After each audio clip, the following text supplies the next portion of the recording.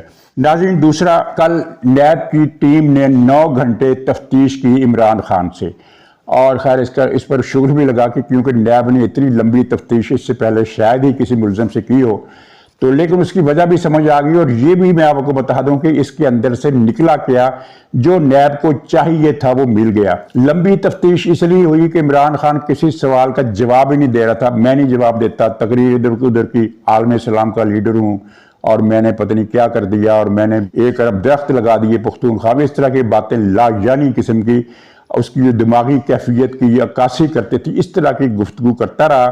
بدتمیزی بھی اس نے کی نیب کے افسروں سے, لیکن نیب کے افسروں نے بڑے کمال تحمل سے اس کی ساری بکواس سنی, ساری خرافات, افواہات سب سنی, اور بار بار اپنا سوال دہراتے رہے. تو اس لیے 9 گھنٹے لگے, ورنہ جو تفتیشی جو خلاصہ ہے کل کا وہ تو آدھے گھنٹے کا معاملہ تھا. تو نیب اس سے جو کہلوانا چاہتا تھا وہ پی ٹی آئی کی ان حلقوں کے منہ پر ایک تمانچہ ہے, بلکہ لپاٹا ہے, جو یہ کہتے تھے کہ نیب کیس جو ہے یہ تو چونکہ وہ وہاں سے رقم جو آئی تھی وہ ملک ریاض کی اپنی رقم تھی, وہ تو پرائیویٹ پارٹی کی رقم تھی, یہ عمران خان نے تو کچھ کیا ہی نہیں. عمران خان تو اس کیس میں سے ایسے نکل گیا جیسے مکھن سے بال نکلتا ہے. تو ان کے لیے عرض ہے کہ عمران خان نے اس میں اعتراف جرم کر لیا ہے, اور 2 فکروں نے اس کا اعتراف جرم پر مہر لگا دی. اور 2 فکرے کون سے ہیں؟ پہلا فکرہ تو یہ ہے کہ یہ جو ساری گڑبڑ ہوئی ہے اس کا ذمہ دار شہزاد اکبر ہے, اور فلانا فوجی افسر ہے جو اب ریٹائر ہو چکا ہے, اس وقت وہ ان کے ساتھ تھا عمران خان کے. مطلب یہ ہے کہ اس فکرے کا مطلب کسی بھی بچے سے بھی پوچھ لیجئے تو اس فکرے کا مطلب یہ ہے کہ ہاں جرم تو ہوا ہے لیکن میں نے نہیں کیا. یہ وہ پی ٹی آئی کا وہ جو انہوں نے تازہ بیانیہ بنایا ہے نا کہ کوئی جرم ہوا ہی نہیں ہے, کیونکہ وہ تو ملک ریاض کی رقم تھی, ملک ریاض نے دے دی اپنے کھاتے میں جمع کرا کر, اور وہ سپریم کورٹ میں چلے گی, قصہ ختم, کیس تو ہے ہی نہیں. تو ان کے لیے یہ اطلاع ہے کہ عمران خان نے مان لیا ہے کہ جرم ہوا ہے لیکن میں نے نہیں کیا, یہ تو شہزاد اکبر نے کیا اور فلاں صاحب نے کیا. ایک تو یہی فکرہ کافی ہے, لیکن دوسرا اس سے بڑا فکرہ, اور ظاہر ہے اس کا اعتراف نامہ, اس نے کہا کہ یہ جو کچھ ہوا ہے میں نے اکیلے نے تو نہیں کیا, یہ تو پوری کابینٹ کا فیصلہ تھا, پوری کابینٹ کا فیصلہ تھا. اس کا مطلب ہے یہاں پھر مان گیا کہ جرم تو ہوا ہے لیکن اکیلے میں نے تو نہیں کیا. عمران خان نے اس موقع پر یہ شکوہ بھی کیا کہ اب مجھے پھنسا کر سارے الگ ہو گئے ہیں. اس کا اشارہ اس طرف تھا کہ وہ جو کابینہ کے وزیروں کے مختلف بیانات نیب نے ریکارڈ کر رکھے ہیں اور میڈیا میں بھی آ چکے ہیں, وہ یہ ہے کہ کابینہ کے ارکان کہتے ہیں کہ کابینہ میں تو یہ مسئلہ پیش ہی نہیں ہوا اس طریقے سے. ہمیں تو ایک لفافہ دکھایا گیا کہ یہ ڈیل ہے, اس کو منظور کرنا, لفافہ کھولا ہی نہیں گیا. تو یہاں آ کر عمران خان 3 طرف سے شکنجے میں آ کے پھنس گیا اس کیس میں. اب وہ جو یہ کہتا ہے نا کہ وزیروں نے منظوری دی تھی, تو اس میں 2 باتیں ہیں اور دونوں عمران خان کے خلاف پکی ضرب ہے. ایک تو یہ ہے کہ کابینہ کے وزیر کہتے ہیں کہ جناب یہ تو اجلاس میں ڈسکس ہی نہیں ہوا, وہ تو بس ایک لفافہ دکھایا اور وہ کہ یہ کیس ہے اور اس کو منظور کرو, ہم نے منظور کر دیا. اور دوسرا یہ کہ نیب کے پاس کابینہ کے تمام اس دوران ہونے والے تمام اجلاسوں کی لمحہ بلمحہ کارروائی, جس کو منٹس کہتے ہیں, وہ موجود ہے جو انہوں نے عمران خان کو دکھائی. کابینہ کے کسی اجلاس کے منٹس میں یہ بات موجود نہیں ہے کہ اس مسئلے پر ڈسکشن ہوئی. ڈسکشن سرے سے نہیں ہوئی, صرف لفافہ دکھا کر منظوری لے لی گئی. تو اب عمران خان نیب کے اس کیس میں 3 طرف سے پھنس گیا ہے. اس کے بعد نیب کو مزید تفتیش کی ضرورت ہی نہیں میرے خیال میں. ہو سکتا ہے وہ اسی لیے جسمانی ریمانڈ جو اس کا ختم ہوا ہے, نامنظور ہوا ہے, تو اس کی پرواہ بھی نیب کو نہیں ہے کہ چلو نہیں ہوتا جسمانی ریمانڈ, تو کیونکہ جو انہوں نے بیسک مدعا حاصل کرنا تھا وہ کر لیا ہے. اب اگلے مرحلے پر وہ کیا کرتے ہیں وہ الگ بات ہے. اب کیس جو ہے یہ ڈیسیجن کے لیے تیار ہے. کتنے دن لگتے ہیں ہمیں نہیں پتا, یہ نیب جانے اور نیب کے اوپر جو بیٹھے ہوں وہ جانے. اور لیکن یہ ہے کہ اب فیصلہ سنانے میں کوئی زیادہ دن لگانے کی ضرورت جو ہے وہ بظاہر ختم ہو گئی ہے. تو یہ ان کی شامت آ گئی. ناظرین, نواز شریف صاحب کے خلاف ایون فیلڈ کیس کے خلاف, فیصلے کے خلاف جو ڈٹ تھی اس کی سماعت ہوئی. وہ لمبی عدالتی کارروائی کا احوال دینے کی ضرورت ہی نہیں ہے, وہ کیونکہ اس کیس میں جو دلائل ہیں وہ بھی سب کے سامنے ہیں. بیسک بات یہ ہے کہ اس کیس میں کسی جرم پر سزا نہیں سنائی گئی نواز شریف کو، نہ ہی کسی جرم کا ثبوت ریکارڈ پر دکھایا گیا، نہ رکھا گیا، نہ پیش ہوا۔ عدالتی کارروائی میں ایسا کچھ نہیں ہوا۔ عدالتی کارروائی میں سزا صرف اس بات پر دی گئی کہ آمدنی اور اثاثے آپس میں متناسب نہیں ہیں، یعنی کہ اخراجات جو ہیں، جو نواز شریف کا لائف سٹائل ہے، جو خرچ اخراجات ہیں، وہ آمدنی سے زیادہ ہیں۔ اس مفروضے کی بنیاد پر سزا سنائی گئی، اور اس ضابطے کے تحت سزا جب سنائی جاتی ہے تو عدالت ریزننگ لکھتی ہے، اعداد و شمار پیش کرتی ہے کہ اس کے ماہانہ سالانہ آمدنی اتنی ہے اور اخراجات اتنے ہیں۔ لیکن اس کیس میں نیب کی عدالت نے یا نیب کے مقدمے میں کوئی سرے سے چیز ہی نہیں تھی کہ آمدنی کتنی ہے، اثاثے کتنے، ایسا کچھ حساب ہی نہیں تھا۔ بلکہ ایک مرتبہ وہ جج نے بتایا کہ نیب نے بتایا کہ وہ تو ہم نے گوگل پر دیکھا تھا کہ نواز شریف کی آمدنی کم ہے، اخراجات زیادہ ہیں، اس لیے سزا سنائی گئی۔ تو اس کیس میں پھر جو دلائل سن کر چیف جسٹس نے کہا کہ بھئی یہ تو کمال ہے، انہوں نے کہا کہ لگتا ہے کہ نہ تو نیب عدالت نے فرد جرم ٹھیک طریقے سے لگائی، یعنی فرد جرم ہی غلط ہے، اور دوسرا یہ ہے کہ نہ ہی نیب کو پتا تھا، یہ نیب عدالت تو الگ ہے نا، نیب کے ادارے کو پتا تھا کہ ثبوت کیا ہے، جرم کیا ہے، یہ اس نیب کو پتہ ہی نہیں تھا۔ تو اب اس کیس کی سماعت بدھ کو ہے، یعنی کل ہے۔ تو مطلب یہ ہے کہ یہ کیس تو گیا۔ وہ جو پی ٹی آئی کا ایک رہنما ہے نا، جو فقرہ کہا کرتا ہے، بڑا بدتمیزانہ سا فقرہ، تو اس کے حساب سے ہم اس کیس کو بھی یہ کہہ سکتے ہیں کہ یہ گیا۔ تو ویسے برسبیل تذکرہ کہ پی ٹی آئی میں عمران خان کے بعد سب سے زیادہ مقبول جو ہے وہ شیر افضل ہے، اور اس کی مقبولیت کی واحد وجہ اس کا یہ فقرہ ہے۔ تو اسی سے آپ اندازہ لگائیں کہ عمران خان نے کس طرح کی نسل تیار کی ہے، جو کس قسم کے ایک فضول واہیات ولگر فکرے پر والا و شیدہ ہو گئی ہے، اور وہ اس کے پیچھے چل پڑی ہے اور اس کو لیڈر مان لیا ہے۔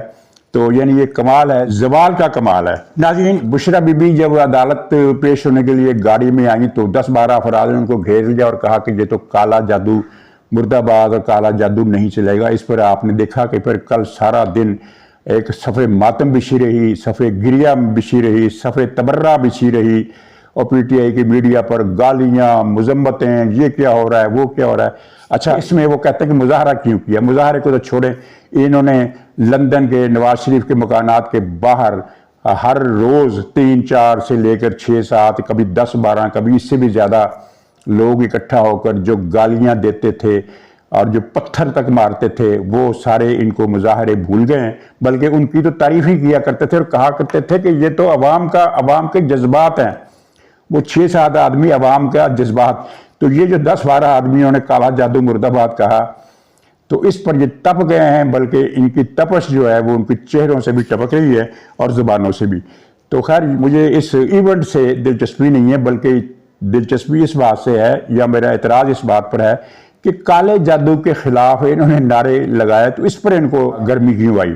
تو اس سے اب کالے جادو کی پوری کہانی سامنے آ جاتی ہے، ذہن میں آ جاتی ہے کہ کس طرح بشرا بی بی نے پاکستان کے ہر مسئلے کو کالے جادو سے حل کرنے کی کوشش کی، جنرل فیض حمید کے تبادلے کو کالے جادو سے ٹالنے کی کوشش کی، عمران خان کے خلاف تحریک اعتماد کے موقع پر بھی اس نے کالا جادو کیا، باجوے کے پتلے کے اوپر کیلیں ٹھونکی یا سوئیاں چبھوئی، کیا۔ تو اب مسئلہ جو صورتحال تصویر بنی ہے وہ یہ ہے کہ کالا جادو کرنا جرم نہیں ہے، کالے جادو کی مذمت میں نعرے لگانا جرم ہے۔ یہ ہے پی ٹی آئی کی ریاست مدینہ۔ اچھا، اب ان کو پتہ نہیں، یہ تو کالے جادو کو ایک بڑا وہ اپنے خیر کا عمل سمجھتے ہوں گے نا۔